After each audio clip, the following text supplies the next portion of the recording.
Hi Chanakya ಕ್ರಾಂತಿ YouTube ಚಾನಲ್ಗೆ ಎಲ್ಲರಿಗೂ ಸ್ವಾಗತ. ಇವತ್ತು ನಾವು GK ಟುಡೇ ಕರೆಂಟ್ ಅಫೇರ್ಸ್ 14 ಮತ್ತು 15 ಜೂನ್ದು ನೋಡ್ತಾ ಇದ್ವಿ. ಮೊದಲನೇ ಕ್ವಶನ್ ಬಂದು, ಪೇಮಾ ಖಂಡು ಇತ್ತೀಚೆಗೆ ಯಾವ ಈಶಾನ್ಯ ರಾಜ್ಯದ ಮುಖ್ಯಮಂತ್ರಿ ಆದರು? Option A Arunachal Pradesh, option B Assam, option C Mizoram, option D Manipur. Correct answer Arunachal Pradesh.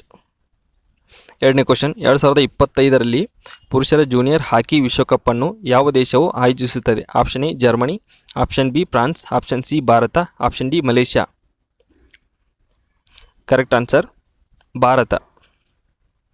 ಇತ್ತೀಚೆಗೆ ಯಾವ ಸಂಸ್ಥೆಯು ಗ್ಲೋಬಲ್ ಎಕನಾಮಿಕ್ ಪ್ರಾಸ್ಪೆಕ್ಟ್ಸ್ ವರದಿಯನ್ನು ಬಿಡುಗಡೆ ಮಾಡಿದೆ? ಆಪ್ಷನ್ ಎ ವಿಶ್ವ bank, option B UNEP, option C UNDP, option D ILO. Correct answer ವಿಶ್ವ ಬ್ಯಾಂಕ್. ನೆಕ್ಸ್ಟ್ ಕ್ವಶನ್ ನಂಬರ್ 4, ಇತ್ತೀಚೆಗೆ ಸೇನಾ ಸಿಬ್ಬಂದಿಯ ಮುಂದಿನ ಮುಖ್ಯಸ್ಥರಾಗಿ ಯಾರು ನೇಮಕಗೊಂಡಿದ್ದಾರೆ? Mukesh Kedda, option B Upendra Dwivedi, option C Dhirendra Singh, option D Manjit Kumar.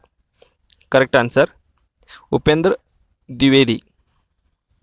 Question number 5, ರಾಜ್ಯದಲ್ಲಿ ಹೆಣ್ಣು ಶಿಕ್ಷಣವನ್ನು ಉತ್ತೇಜಿಸಲು ಯಾವ ರಾಜ್ಯವು ಇತ್ತೀಚೆಗೆ ಮುಖ್ಯಮಂತ್ರಿ ನಿಯುತ್ ಮೊಯಿನಾ ಯೋಜನೆಯನ್ನು ಪ್ರಾರಂಭಿಸಿದೆ? Option A Manipur, option B Nagaland, option C Assam, option D Sikkim. Correct answer Assam.